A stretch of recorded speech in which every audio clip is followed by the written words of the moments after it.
Hello everyone, ये फरवरी month का part 1 है। जनवरी मंथली करंट अफेयर्स का वीडियो ऑलरेडी अपलोडेड है और इस वीडियो में टिसनेट के पॉइंट ऑफ व्यू से जो भी इम्पोर्टेंट करंट अफेयर्स होते हैं मैं उसी सेलेक्ट करके मंथली वीडियो क्रिएट करता हूं। तो इस वीडियो को एंड तक देखिएगा। अगर आप टिसनेट के लिए प्रिपरेशन कर रहे हैं तो इस चैनल को सब्सक्राइब कर लीजिए। तो फरवरी मंथ बजट का मंथ होता है और बजट 2022 में 7 फोकस एरिया है, तो इसको याद रखना ज़रूरी है। क्वेश्चंस में भी बन सकते हैं इससे। तो 7 फोकस एरिया में पीएम गति शक्ति, productivity enhancement, inclusive development, climate action, energy transition, surprise opportunity and financing of investment, ये 7 एरिया पे फोकस कर रहा है हमारा बजट 2022। कुछ की हाइलाइट्स देखते हैं बजट 2022 का। तो income from transfer of digital assets like crypto currencies to be charge 30% tax plus 1% tax on transactions. तो ये नया ऐड किया गया है। टिसनेट 2021 में क्वेश्चन था what was the theme of the economic survey of 2020-2021। उसका आंसर है सेविंग्स, लाइव्स एंड लाइवलीहुड्स। तो ये 2021 के क्वेश्चंस में 2021 के बजट से क्वेश्चंस आए थे। तो आपको खुद गूगल करके कमेंट में मुझे बताइए कि 2022 इकोनॉमिक सर्वे का थीम क्या है।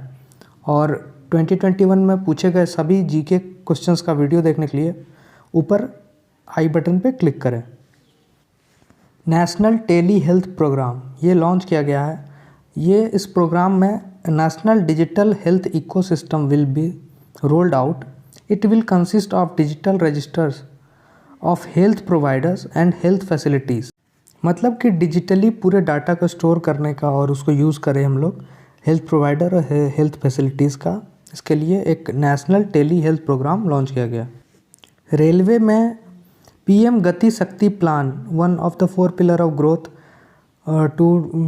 5000 kilometre of national highway to be built in 2020-2023। 400 new generations Vande Bharat train will be with higher efficiency and with better facilities. तो ये एक प्लान है और इसका नाम पीएम गति शक्ति प्लान है। और इसमें वंदे भारत 400 नए वंदे भारत ट्रेन को चलाने का प्लान किया गया है। फार्मर्स के लिए देखें तो वीट इन रबी सीज़न और खरीफ season, paddy in kharif season. तो यहाँ पे लूसेंट जीके से या फिर जनरल नॉलेज से बोल सकते हैं, क्वेश्चन पूछा गया है पहले भी टिसनेट में कि रबी क्रॉप का में कौन कौन सा होता है या फिर खरीफ क्रॉप में कौन कौन सा होता है। तो आप देख सकते हैं wheat in rabi and paddy in kharif. तो ये याद रखना ज़रूरी है, ये बहुत बार डिफरेंट एग्ज़ाम में पूछे जाते हैं। और फार्मर्स के लिए रबी और खरीफ का प्रोक्यूरमेंट अच्छे से किया जाएगा, उसके लिए वो मनी एलोकेट किया गया है। और chemical free natural farming to be promoted in India, मतलब ऑर्गेनिक फार्मिंग को प्रमोट किया जाएगा। पेस्टिसाइड्स और फर्टिलाइजर्स का यूज़ कम करने के लिए प्रमोट किया जाएगा फार्मर्स को। इंडिया का फर्स्ट जियोलॉजिकल पार्क सेटअप होने जा रहा है Lameta Jabalpur in Madhya Pradesh. First geological park of India. Ramsar convention ने इंडिया के 2 और वेटलैंड को रामसर कन्वेंशन साइट में ऐड किया है, जिसमें से अब total number of Ramsar site 49 हो गया है। जो 2 नए ऐड हुए हैं उनका नाम Khijadia bird sanctuary near Jamnagar इन गुजरात और दूसरा है बखीरा वाइल्ड लाइफ सेंचुरी इन उत्तर प्रदेश। रामसर साइट का नाम याद रखना बहुत ज़रूरी है और ये वेबसाइट का मैं स्क्रीनशॉट दिया हूँ, ENVIS centre of wild life protection areas. इस वेबसाइट पे जाके आप 49 के 49 रामसर साइट का नाम लिस्ट करें और उसको स्टेट वाइज याद करो। और अगर आपको इंडिया का मैप मिलता है 1 रुपये 2 रुपये में पॉलिटिकल मैप आता है इंडिया का, तो उसमें कितने स्टेट में कितने रामसर साइट है उसको ड्रॉ करो और इस तरह से याद रखो। क्योंकि ज्योग्राफी में wild life sanctuary, mountain, national park, Ramsar site, bird sanctuary, ये सारे इम्पॉर्टेंट हैं। Aravali Biodiversity Park in Gurugram, Haryana has been declared as the India's first other effective area-based convention measures OECM site. India का first OECM site declare किया गया है Aravalli biodiversity park Gurugram में जो है। The international union for conservation of nature IUCN gives OECM tag to those areas that are not protected but support rich biodiversity. तो कौन से ऑर्गेनाइजेशन ने दिया और क्या टैग दिया, ये दोनों याद रखना ज़रूरी है। और टिसनेट में इन्वायरमेंट से रिलेटेड क्वेश्चंस आते हैं, इसलिए मैं इन सारे स्लाइड्स को यहाँ पे ऐड कर रहा हूँ। अगर आपको वीडियो अच्छा लग रहा है तो प्लीज़ इसे लाइक करो। Chief electoral officers office of Punjab unveiled the election mascot lion Shera. Election mascot को लॉन्च किया है पंजाब के इलेक्शन कमीशन की तरफ से टू प्रमोट द पोलिंग। और mascot Shera display lion it represent the rich culture heritage of Punjab. तो मैस्कॉट होता है जैसे कि आप लोग को देखते हैं कि कोई भी स्पोर्ट्स होता है ओलंपिक वगैरह, तो उसमें भी मैस्कॉट्स होते हैं, तो वो एक साइन है प्रमोट करने का। तो पंजाब में इलेक्शन कमीशन की तरफ से लायन को मैस्कॉट बनाया गया है। First female president of country Honduras, इनका नाम है जियोमी कास्ट्रो और इनका जो पार्टी है वह है फ्रीडम रिफाउंडेशन पार्टी ये है। और इस कंट्री का जो फ्लैग है वो फ्लैग नीचे आप देख सकते हैं स्काई ब्लू कलर में। और ये कंट्री सेंट्रल अमेरिका में है, नॉर्थ अमेरिका और साउथ अमेरिका के बीच में। अपर मैप में जो रेड कलर का पार्ट है वो ये कंट्री है। तो यहाँ की फर्स्ट फीमेल प्रेसिडेंट है, तो ये इम्पॉर्टेंट है।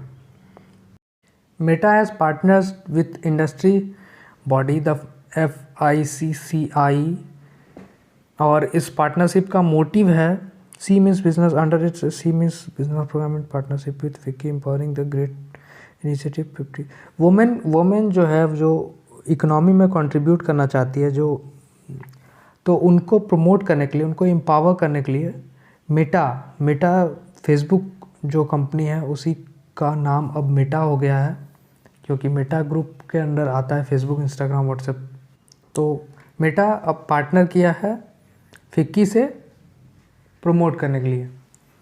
अब कुछ रिपोर्ट्स एंड रैंकिंग्स देखेंगे तो CMIE centre for monitoring Indian economy private limited ये ऑर्गेनाइजेशन है, ये इंडियन इकोनॉमी पे डाटा देती है। तो अनएम्प्लॉयमेंट रेट इन इंडिया अभी है 6.57% according to the data for the economic think tank the centre of monitoring. ये कम है लास्ट ईयर के अकॉर्डिंग। तो एम्प्लॉयमेंट रेट अगर हम कहें तो 6.57% है।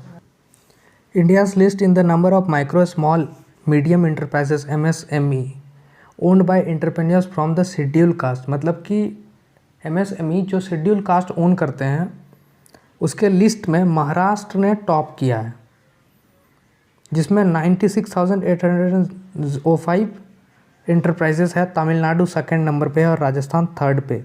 और ये डाटा जो है आया है मिनिस्ट्री ऑफ MSME की तरफ से।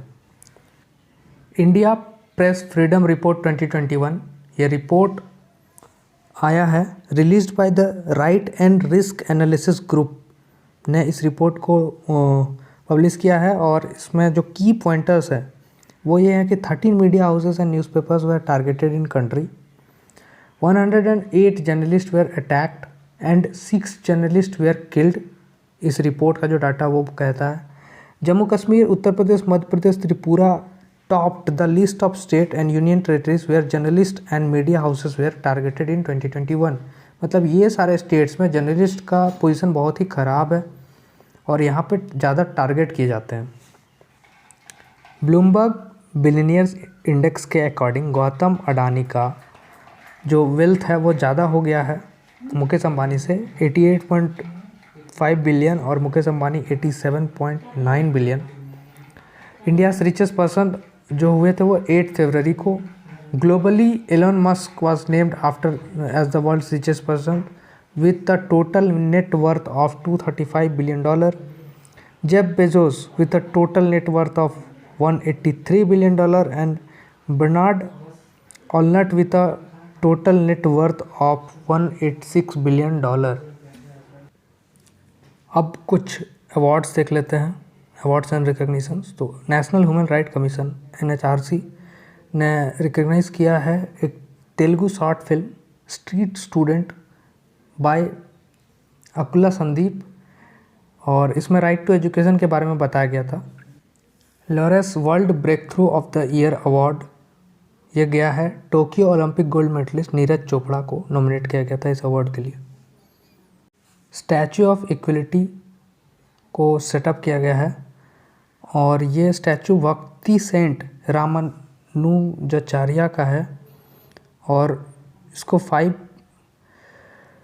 combination of 5 metals gold, silver, copper, brass and zinc. It's among the tallest metallic statues in sitting position in the world.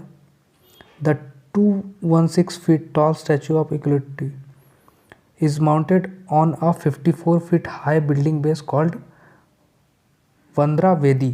तो मैं सजेस्ट करूँगा कि आप रामानुजाचार्य के बारे में गूगल करके ज़्यादा से ज़्यादा पढ़ें, और ये स्टैचू ऑफ इक्वलिटी इनको क्यों कहा जा रहा है।